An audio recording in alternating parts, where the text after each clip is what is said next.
մեր այսօրվա ճամփորդության առանցքային նպատակը Հայաստանի անվտանգության մեր պատկերացումը ներկայացնելն է։ Մենք եկել ենք Գիրանց, որի շուրջ 2024 թվականի գարնանը կրքեր էին բորբոքում, իհարկե ոչ միայն Գիրանց, Ոսկեպար, Բերքաբեր եւ այլն, ուղղակի Գիրանցը ամենահիշվող օրինակն է, բայց եւ ամենավառ օրինակն է, եւ այն ժամանակ շատ խոսվում էր նրա մասին, որ ահա այդ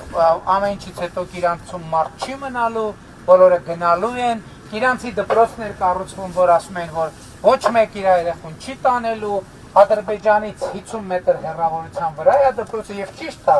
այս պատից են կողմ, տեղ կա ընդհուպ մի մետր են կողմ Ադրբեջանն է։ Բայց ես հիմա Հայաստանի վարչապետն եմ, ոչ միայն ինքս եկել ստեղ կանգնել եմ, այլև ձեզ էլ հրավիրել են բարձրաստիճան պաշտոնյաներ են, մարզպետ, համայնքների ղեկավարներ, զինվորական բարձրաստիճան պաշտոնյաներ։ Ես եկել եմ ստեղ կանգնած եմ։ Ու ինչպես տեսնում եք, ոչ զորք կա, ոչ տանկ կա, ոչ հրթիռ կա եւ այլն եւ այլն։ Բայց չի ստեղ կանգնած։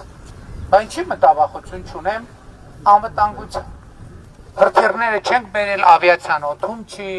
զորքեր չկան, ստեղ ընդհանրապես զինվոր չկա։ Ես ձեզ մի բան ասեմ, ավելին, մեր սահմանապահ ծառայությունն է այս հատվածում, ծառայությունը իրականացնում առանց սաղավարտի, առանց զրահաբաճկոնի, ինքնաձիգների վրա չկան պահունակներ, նույնն էլ Ադրբեջանի կողմից, բայց ես Ադրբեջանին չեմ անդրադառնում։ Բայց ի՞նչն է պատճառը։ Ո՞րն է դրա պատճառը։ Դրա պատճառը լեգիտիմությունն է, որտեղ ես գիտեմ, որ գտնվում եմ մի տեղում, որտեղ գտնվելու իրավունքը աշխարհում ոչ մեկ, որտեղ գտնվելու մեր իրավունքը աշխարհում ոչ մեկ չի վիճարկում։ Լեգիտիմությունն է։ Երբ որ ես ասում եմ, որ անվտանգություն ասելիս առաջի տեղը բանակն է, երկրորդ տեղը բանակն է, երրորդ տեղը բանակն է, չորրորդ տեղը բանակն է, հինգերորդ տեղը բանակն է, նշանակում չկա անվտանգություն, որովհետև դու ինչքան էլ բանակ, ուժեղ բանակ ունենաս Հայաստանի Հանրապետություն, ցանկացած երկիր կգտնվեն ուրիշ երկիր կամ երկրներ, ովքեր ավելի ուժեղ բանակ ունեն։ Հետևաբար բանակը որպես անվտանգության կոմպոնենտ, եթե առաջինն է պետք է դարձնել երկրորդը, եթե երկրորդն է պետքա դարձնել երրորդը, եթե երրորդն է պետքա դարձնել չորրորդը, այսինքն ինչքան բանակի նշանակությունը հետ է, այնքան երկիրը անվտանգ է։ Հիմա առաջին մեր անվտանգության առաջին կոմպոնենտը այս պատն է, որովհետև ասում է, որ երբ որ այս պատը չկար Գիրանցը ավելի անվտանգ էր, թե ավելի վտանգավոր էր։ Իհարկե ավելի վտանգավոր էր։ Պարզ օրինակ վերեմ, Սահմանազատումից առաջ Գիրանցում 90 տուն ա եղել այս պրոցեսներից առաջ։ Այսօր քանի տուն ա կառուցվում, իհարկե 16 միլիոնի ծրագրով։ Կառավարության ծրագրով 60 տուն ա կառուցվել կամ կառուցվում։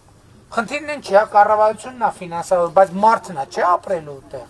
Իր երեխեն ա չէ ապրելու ուտեղ։ Ինչի՞ մարդ այդ տունը կառուցում։ Լավ, մի մասը թող ասենք բաներն են, ծնունդով Գիրանցից ելնեն։ Որտեղ ինքը գիտի, որ անվտանգ է, այն ժամանակ որ էս չկար։ Ինքը չէր կառուցում։ Եվ սա անվտանգության ապահովման մեր կոմպոնենտն է։ Եվ մենք այս ուզում ենք, որ մարդիկ սա տեսնեն եւ հասկանան։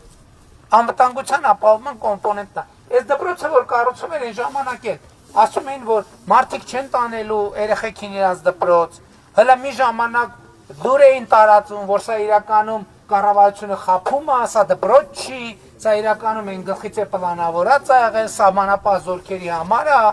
որտեղ այն ժամանակ մարդիկ Գիրանցի մեր ժողովուրդը ասում էր, մենք մեր երեխեքին չենք տանելու, ասում ենք, լավ ժողովուրդ ջան, մենք չենք կարա ձեզ ստիպենք։ Եթե չեք ուզենա, այս շենքը մենք կտանք սահմանապահին, որտեղ եք ուզում, տեղը ցույց կտաք, այնտեղ դպրոց կկառուցենք։ Հետո 2024 թվականի սեպտեմբերին դպրոցը պատրաստ էր, ես մարզպետին հանձնարարեցի, ասի գիտեք, հավաքվեք, ծնողներին հավաքեք, թող այս ամեն ինչը տեսնեն, ասեն իրանք տանում են երեխեքին, թե չէ, թող իրանք որոշեն։ Եվ որոշում կայացվեց, որ իրանք գնում են։ Որտեղ մարդիկ ծնողներ են, ինչ որ ես ասացի, իրանք որ հարցնես, այս ամեն ինչը չեն բացատրի, լեգիտիմություն, մեգիտիմություն, տես գիտահետազոտականի, բայց իրանք տեսնում են եւ զգում են։ Տեսնում են, որ այս միջավայրը անվտանգ է։ Տեսնում են, որ խաղաղությունը բան չի, փուչիկ չի, միֆ չի, խաղաղությունը իրական է եւ ավելին ասեմ 2024 թվականի կարող օգոստոսը ես այցով գնում եմ Սյունիքի մարզ, մտնում եմ Ճակատեն գյուղ եւ առաջին հարցը, երբ որ մարդիկ տալիս են ինձ, ես զարմանում եմ, շշմում եմ դրանից, ասում են, բա մեր մոտ երբ հարնելու, ասում եմ, ինչը։ ասում եք իրանցի նման սահմանազատումը։ Ես գնացել եմ Ճակատեն գյուղ, մարդիկ մենակ Ճակատենում չէ, բանում է, Շիկա հողում, Ճակատենում, մարդիկ ասում են, բա մեր մոտ երբ է այդ լինելու, մենք էլ ենք ուզում դա։ Եվ սա է շատ կարևոր էական նրբությունը հասկանալու համար, այսպես կոչված, ես դա ճակերտներում եմ դրում, էլիտաների խոսույթը եւ հողի վրա մարդկանց մեջ իրանց կյանքով Գիրանցը դարել էր էմիսարների տեղ, ով պարապել, գալիս էր գաղափարական առաջնորդությունը, այնքան գնացին եկան, այս խեղ ժողովուրդը արդեն մոլորվել էր, չգիտեր ում հավատա, ում չհավատա։ Հիմա բանի կռահումների կարիք չկա, սա իրականությունն է եւ սա իրական Հայաստանն է եւ էդ էլ է կարեւոր։ Մենք անդադ ասում ենք իրական Հայաստան, իրական Հայաստան, իրական Հայաստան, ինչ են գալիս իրանց, որպեսզի ցույց տանք, թե իրական Հայաստան ասելով ինչ նկատի ունենք։ Իրական Հայաստանի առաջին կոմպոնենտը լեգիտիմությունը դուք տեսաք։